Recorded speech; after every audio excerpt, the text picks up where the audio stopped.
एक प्लेन जिसने उड़ान तो भरे लेकिन लैंडिंग के महज 10 सेकंड पहले ये प्लेन अपनी मंजिल पर कभी ना पहुंचने वाले प्लेन्स में शामिल हो गया। दोस्तों, हम बात कर रहे हैं यती एयरलाइंस की फ्लाइट 691 के। इस प्लेन में 72 लोग सवार थे। हर कोई अपनी मंजिल पर पहुंचने को बेताब था। प्लेन की पायलट तो इस फ्लाइट के बाद मुख्य पायलट बनने वाले थे, लेकिन किसे पता था कि ये उन सभी का आखिरी सफर है। लेकिन सवाल ये उठता है कि आखिर इस प्लेन के साथ ऐसा क्या हुआ जो ये क्रैश हो गया, क्योंकि फ्लाइट लैंड होने के चंद मिनट पहले तक सब कुछ ठीक था। तो अचानक ऐसी कौन सी गड़बड़ी हुई जो फ्लाइट में सवार सभी पैसेंजर्स कभी न उठने वाली नींद सो गए। दोस्तों, ये सब जानेंगे हम आज के इस वीडियो में, इसलिए वीडियो में आखिर तक जरूर बने रहिएगा। ये कहानी आज से कुछ ही दिन पुरानी है। बात 15 जनवरी 2023 की है। दिन था रविवार का, जब यती एयरलाइंस की फ्लाइट नंबर 691 त्रिभुवन इंटरनेशनल एयरपोर्ट से उड़ान की तैयारी कर रहे थे।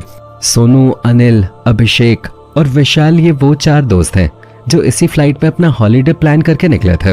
चारों नई जगह जाकर वहां की खूबसूरती से रूबरू होना चाहते थे। चारों इंडियंस थे। इन चारों के अलावा एक और शख्स थे जो भारतीय थे और इस फ्लाइट में अपने आखिरी सफर पे निकले थे। इनका नाम था संजय जायसवाल। संजय अपनी बहन के बेटे यानी भांजे के जन्म की खुशी में बहन से मिलने के लिए पोखरा जा रहे थे, लेकिन संजय को नहीं पता था कि वो अब कभी अपने भांजे, बहन और परिवार के दूसरे सदस्यों को नहीं देख पाएंगे। इन 5 इंडियंस के अलावा इस फ्लाइट में लगभग सभी लोग नेपाल से थे। फ्लाइट में कुल 68 पैसेंजर्स और 4 क्रू मेंबर्स थे। प्लेन को उड़ा रहे थे सालों का एक्सपीरियंस रखने वाले सीनियर पायलट कमल। वहीं उन्हें सपोर्ट कर रही थी अंजू खातेवाड़ा। ये फ्लाइट किसी के लिए सबसे ज्यादा अगर जरूरी थी तो वो अंजू के लिए ही थे, क्योंकि ये उनकी आखिरी फ्लाइट थी। इसलिए नहीं कि उन्हें पहले से पता था कि प्लेन के साथ क्या होने वाला है या वो रिटायरमेंट लेने वाले थे, बल्कि इसलिए क्योंकि इस फ्लाइट के बाद अंजू का सपना पूरा होने वाला था।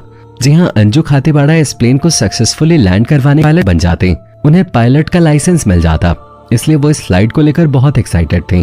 उनका एक्सपीरियंस पायलट बनने के लिए पूरा हो चुका था, लेकिन अफसोस कि महज 10 सेकंड की देरी ने उनके सपनों को हमेशा हमेशा के लिए गहरी नींद सुला दिया।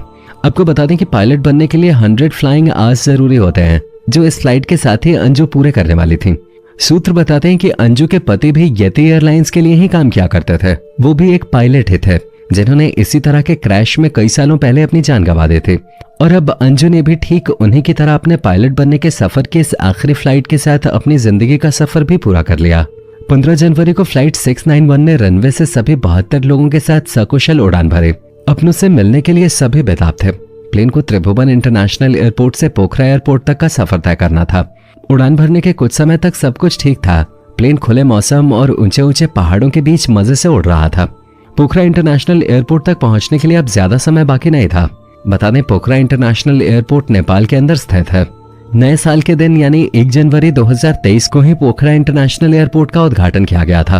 उससे पहले पोखरा एयरपोर्ट पे फ्लाइट लैंड किया करते थे, लेकिन वहां सिर्फ लोकल फ्लाइट्स ही लैंड किया करते थे। लेकिन अब पुराने एयरपोर्ट को बंद कर पोखरा इंटरनेशनल एयरपोर्ट को काम पे लगाया गया है। उस दिन भी फ्लाइट F691 को यहीं लैंड करना था। प्लेन पोखरा के इलाके में दाखिल हो चुका था। तभी प्लेन को इंस्ट्रक्शन मिले कि उसे रनवे नंबर 30 पे लैंड करना है, लेकिन प्लेन के पायलट ने कहा कि वो फ्लाइट को रनवे नंबर 12 पे लैंड करवाना चाहते हैं। पायलट के रिक्वेस्ट के बाद ATC ने भी उन्हें रनवे नंबर 12 पे लैंड करने की परमिशन दे दी। पायलट ने भी लैंडिंग की सभी तैयारियां करना शुरू कर दिया। लेकिन हैरानी की बात यह थी कि प्लेन ने सीधे लैंड करने की जगह पहले एयरपोर्ट का चक्कर लगाया और फिर लैंडिंग के लिए आगे बढ़ा। वहीं जब प्लेन डायरेक्ट लैंड करने की जगह एयरपोर्ट का चक्कर लगाने लगा तो यात्रियों को कुछ गड़बड़ लगी। तभी वो 4 दोस्त जो हॉलीडे पे जा रहे थे, उनमें से एक यानी सोनू फेसबुक पर लाइव आ गए। उस वक्त उनके साथ कई लोग जुड़े, लेकिन किसी को नहीं पता था कि चंद मिनटों में ये पोस्ट उनकी आखिरी पोस्ट बनने वाली है। अब प्लेन लैंडिंग के लिए बिल्कुल तैयार था।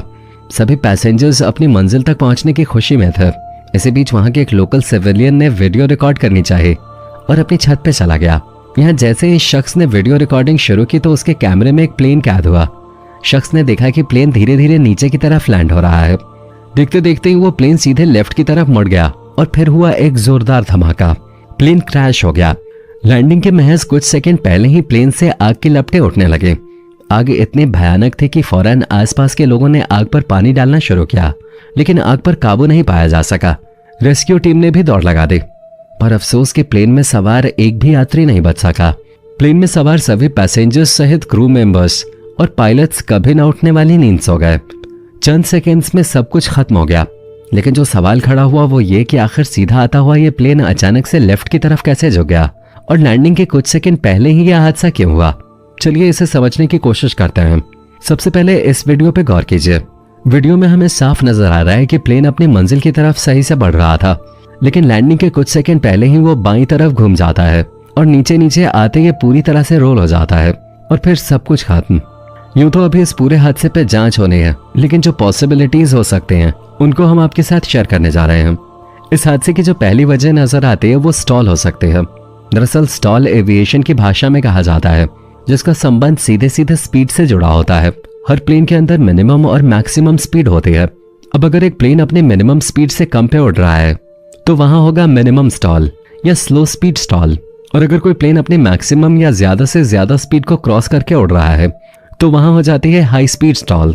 और इन्हीं दो कंडीशंस में प्लेन स्टॉल कंडीशन में चला जाता है, जिसमें उसे लिफ्ट मिलना बिल्कुल बंद हो जाते हैं। अब क्योंकि लैंडिंग के वक्त प्लेन की स्पीड कम रखी जाती है, तो हो सकता है कि ये प्लेन अपनी स्लो स्पीड स्टॉल में चला गया हो। वीडियो में देखें तो हम समझ पाएंगे कि प्लेन की नोज भी जरूरत से ज्यादा ऊपर रखी गई है, जो खतरे का निशान है, क्योंकि ऐसा करने पर हवा प्लेन पर एक्स्ट्रा फोर्स मारती है। लेकिन ऐसी कंडीशन में भी प्लेन रोल नहीं होता, तो फिर माजरा क्या हो सकता है? इस हादसे की जो एक और वजह हो सकती है वो सिंगल इंजन फेलियर है। दरअसल प्लेन में 2 इंजन होते हैं। ये दोनों इंजन प्लेन में बैलेंस बनाने में भी काम आते हैं। मान लीजिए कि इन दोनों ही इंजन में से कोई एक इंजन फेल हो जाए, तो इस कंडीशन में प्लेन के सामने एक तरफा फोर्स जैसी प्रॉब्लम खड़ी हो जाती है। मतलब क्योंकि एक साइड वाला इंजन काम करता है, इसलिए प्लेन पर एक तरफा फोर्स पड़ता है, जिस वजह से प्लेन रोल हो सकता है। लेकिन इस प्लेन के हिसाब से देखें तो ये पॉसिबिलिटी न के बराबर है, क्योंकि इंजन फेलियर अचानक नहीं हो सकता, और अगर पहले से ही ऐसी कोई प्रॉब्लम पायलट या इंजीनियर्स के सामने आती तो प्लेन को उड़ान भरने की परमिशन ही नहीं देते। दूसरा कारण कि अगर पहले से इंजन फेलियर होता तो ये पॉसिबल ही नहीं था कि प्लेन एयरपोर्ट का चक्कर मार के दूसरी साइड से लैंडिंग करने की कोशिश करे, उसे सीधे ही लैंडिंग करनी पड़ते। इसलिए इंजन फेलियर यहाँ पॉसिबल नहीं है। आइए अब जानते हैं अपनी तीसरी और सबसे मेन पॉसिबिलिटी के बारे में। वीडियो के अकॉर्डिंग बात करें तो प्लेन बहुत कम मात्रा में रोल हुआ है, जो रिवर्स करने पे साफ देखा जा सकता है। अब क्योंकि पायलट्स को ट्रेनिंग में इस तरह की कंडीशन से निपटने के तरीके सिखाए जाते हैं, इसलिए यहाँ भी पायलट्स प्लेन को क्रैश होने से बचा सकते थे, लेकिन ऐसा नहीं हुआ। तो इसकी मुख्य वजह हो सकती है रॉन्ग इनपुट। दरअसल प्लेन में यहाँ पीछे की तरफ रडार पेडल होता है, जिसकी मदद से रोल हो रहे प्लेन को सही किया जा सकता है। वही प्लेन में एलेरॉन्स भी होता है, जो प्लेन को किसी भी डायरेक्शन में रोल करा सकता है। अब यहाँ हो सकता है कि पायलट्स ने रडार पेडल का इस्तेमाल न करके एलेरॉन्स का इस्तेमाल कर लिया हो, जिस वजह से प्लेन लेफ्ट की तरफ ही रोल करता गया और क्रैश हो गया। यानी रॉन्ग इनपुट का इस्तेमाल जो शायद जल्दबाजी में हुआ हो। हालांकि ये सब अनुमान है, लेकिन प्लेन के क्रैश करने के तरीके को देखते हुए ये कहना गलत नहीं होगा कि शायद ये प्लेन रॉन्ग इनपुट का ही शिकार हुआ है। फिलहाल वीडियो पसंद आई हो तो लाइक